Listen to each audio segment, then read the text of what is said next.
স্যারের হুকুম বলে কথা। চিরঞ্জীবীকে ছেড়ে সব সিজ করে হাতে তুলে দিতে কমলেন্দু স্বস্তির নিঃশ্বাস ফেলে বললেন, অনেকটাই দূরে ছিলাম।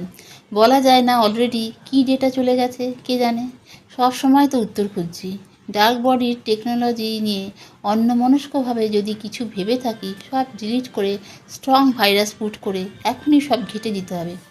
Right right, do it now sir.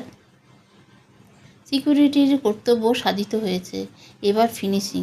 ধরুন চিরঞ্জীবীর হাত চেপে গর্জে উঠল, বদমাস। কমলেন্দু বাধা দিলেন, ওর গায়ে হাত তুলবে না। রাশি রাশি ডলারের চাপ খেয়ে বেচারা অন্যায় করে ফেললেও আমার গর্ভের ভারতীয়। তাছাড়া নিজের অজান্তে আমার বিরাট বড় উপকার করেছেন। পেপার পাবলিশের বড় বাধা কেটেছে। ছেড়ে দাও।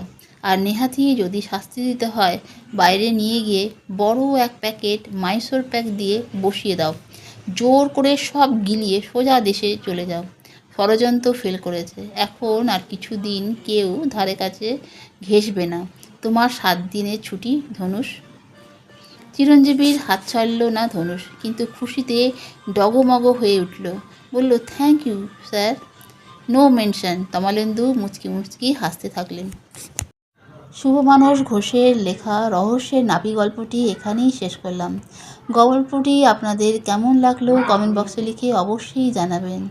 আর গল্পটি যদি ভালো লাগে একটা লাইক দেবেন। আর আমার চ্যানেলটা যদি সাবস্ক্রাইব করে বেল আইকনটা প্রেস করে রাখেন, তাহলে আমি যখন কোনো গল্প দেব তার নোটিফিকেশন সবার আগে আপনাদের কাছে পৌঁছে যাবে। আজকের মতো এখানেই শেষ করছি। দেখা হবে সামনে কোনো নতুন গল্প নিয়ে। নমস্কার।